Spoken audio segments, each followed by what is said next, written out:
با عرض سلام به بینندگان عزیز و صادق رادیو آزادی. سرخط رویدادهاست منظور شما امروز 6 اپریل. انتظار می رود که یک شرکت مسافرکشانی به زودی حرکت اتوبوس‌هایش را از تاجیکستان به قزاقستان و روسیه برقرار کند. پسر مردی که در بالجوان با برادر وزیر دعوا داشت بازداشت شد. دومای دولتی لایحه قانون درباره شهروندی روسیه را قبول کرد. در برابر خبرهای دیگر از موضوعهای اخباری آزادی نیز یادآوری می‌کنیم. شرکت هولدینگ آزیا گروپ تاجیکستان خبر می‌دهد که روز 8 اپریل از دوشنبه به ترمیز ازبکستان اتوبوس به راه می‌برد. من بعد هر هفته روز جمعه اتوبوس شرکت طریق این مسیر راه خواهد کرد. حق راهگیری سفر که 5.5 ساعت را در بر می‌گیرد 80 سومونی مقرر شده است. خطسیر مذکور سال 2018 را اندازی شده بود ولی با سبب رویپوش نکردن خراجات بسته شد. انتظار می رود که ماه جوری شرکت مذکور مسافرکشانی به قزاقستان و روسیه را که 2 سال این جانب بنابر پاندمی قطع شد آغاز نماید. در گذشته نرخ راهگیری تا روسیه از 500 تا 750 سومونی را در بر می گرفت. به گفته مهاجران هرچند سفر با اتوبوس مشکل های زیاد دارد اما نظر به بلیط هواپیما به مراتب ارزان‌تر می‌افتد. امروز امریکا و متفقان اروپایی‌اش بسته نوی تحریم‌های روسیه را اعلان می‌کنند. هدف از این اقدام فشار اقتصادی و انزوای تکنولوژی روسیه است که به خاطر حمله‌ها بالای مردم ملکی اوکراین مجازات می‌شود. تحریم‌های نو مایه‌های مالی و منع سرمایه‌گذاری‌های جدید در روسیه را مد نظر دارد. سخنگوی قصر سفید جن پساکی می‌گوید مقصد بسته نوی تحریم‌ها محدود نمودن ذخیره‌هایی میباشد که پرزیدنت روسیه ولادیمیر پوتین برای ادامه جنگ در اوکراین استفاده می‌برد.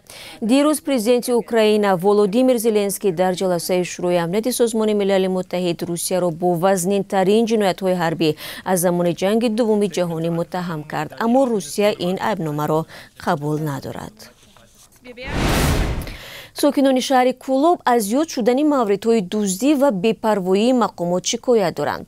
ایده میگویند اگر پیشتر گاو و پول و جهاز گرانبهای خانه را میگرفتند وقتهای آخر بیشتر آرد و روغن و لباسشان دزدیده می شود.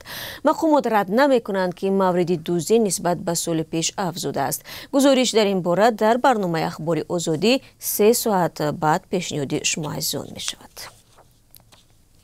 دیروز دومای دولتی در خونش اولتر قانون اوید شهروندی روسیه را قبول کرد. لایحه نو طلبات را نسبت بیش از 20 گروه اشخاص برای دریافت شهروندی روسیه کم و صلاحیت پرزیدنت را برعکس برای معین کردن گروه‌هایی که به گرفتن شهروندی روسیه موافقند زیاد می‌کند. شهروندی روسیه را شخصان گرفته می‌توانند که زبان روسی، تاریخ و اساسهای قانونگذاری روسیه را می‌دانند، کنستیتوسیه را رعایت می‌کنند و به امنیت و ترتیبات این کشور تهدید نمی‌کنند.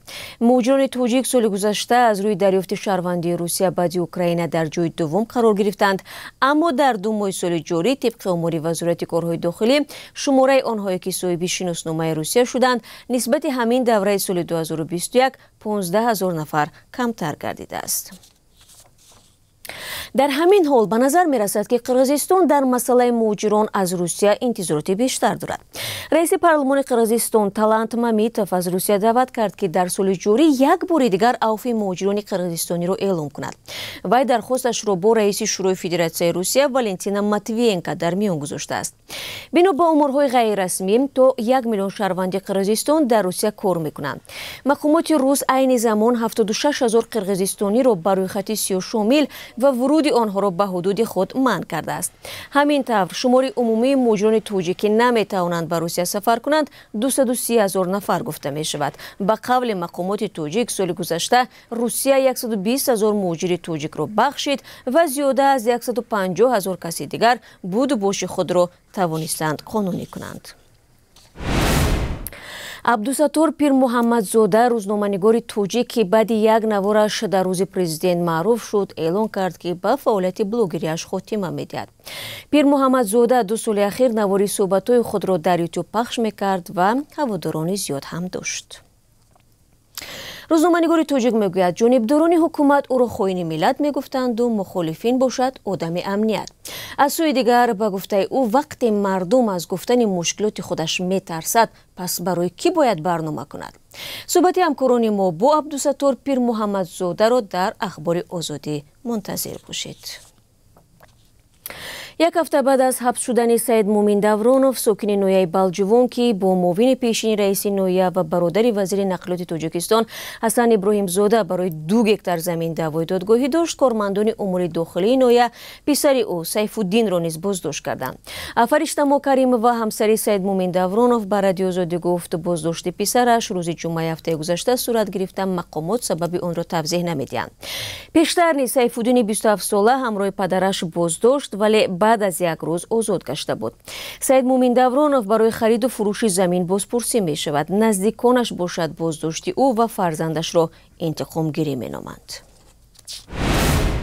بینندگان عزیز، اکنون درباره قرب اسعار خارجی در تاجیکستان برای شما اطلاع میدیم. بانک ملی برای امروز 6 اپریل ارزش پول روسی را به تغییر باقی گذاشته. 1000 روبل مثل دیروز 149 سومونی و 20 درم می باشد. $1 نیز 12 سومونی و 50 درم و 1 یورو 13 سومونی و 70 درم تعیین کرده است. دوستان عزیز، من نشر نوبتی سرخط رویدادها را به پایان میبرم، اما ساعت 16 با وقت دوشنبه و 14 با وقت مسکو شما را در اخبار آزادی همراهی خواهم کرد.